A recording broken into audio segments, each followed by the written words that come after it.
বিশ্ব রাজনীতির মঞ্চে অকৃত্রিম মিত্র হিসেবে পরিচিত ডোনাল্ড ট্রাম্প ও বেনিয়ামিন নেতানিয়াহুর সম্পর্কে ফাটল ধরেছে।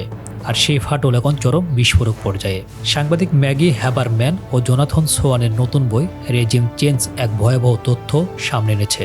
2025 সালের সেপ্টেম্বরে সেই উত্তপ্ত ফোন আলাপে ট্রাম্প কার্যত নেতানিয়াহুকে হুঁশিয়ারি দিয়ে বলেছিলেন, বিবি, সবাই তোমার ওপর বিরক্ত, এমনকি আমার পাশে বসে থাকা 2 ইহুদি তোমাকে ঘৃণা করে। শুধু তাই নয়, গাজা শান্তি পরিকল্পনা না মানলে ইসরায়েলের সাথে সম্পর্ক ছিন্ন করার হুমকি দিয়ে ট্রাম্প সম্পর্কটিকে এক অনিশ্চিত অতল গহ্বরে ঠেলে দিয়েছিলেন। এক সময়ের ঘনিষ্ঠ বন্ধুত্বের জায়গা আজ দখল করেছে অবিশ্বাস ও তিক্ততা।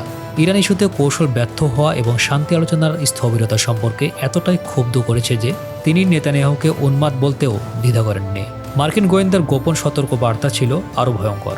ট্রাম্পের শান্তি চুক্তিতে বাধা হয়ে দাঁড়াচ্ছেন নেতানিয়াহু।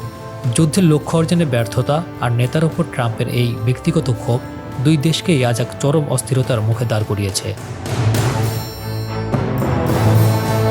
দৃশ্যপট পাল্টালেও ক্ষমতার রাজনীতির আসল খেলা ছিল ভিন্ন। সেই ঝড়ো ফোন আলাপের মাত্র 48 ঘন্টার মধ্যেই হোয়াইট হাউস ট্রাম্প নেতানিয়াহুর যৌথ গাজার শান্তি পরিকল্পনা ঘোষণা বিশ্ববাসীকে স্তম্ভিত করে দিয়েছিল। কিন্তু পর্দার পেছনের এই অস্থিরতা আর তিক্ত বিতর্ক কি তবে লোক দেখানো ছিল?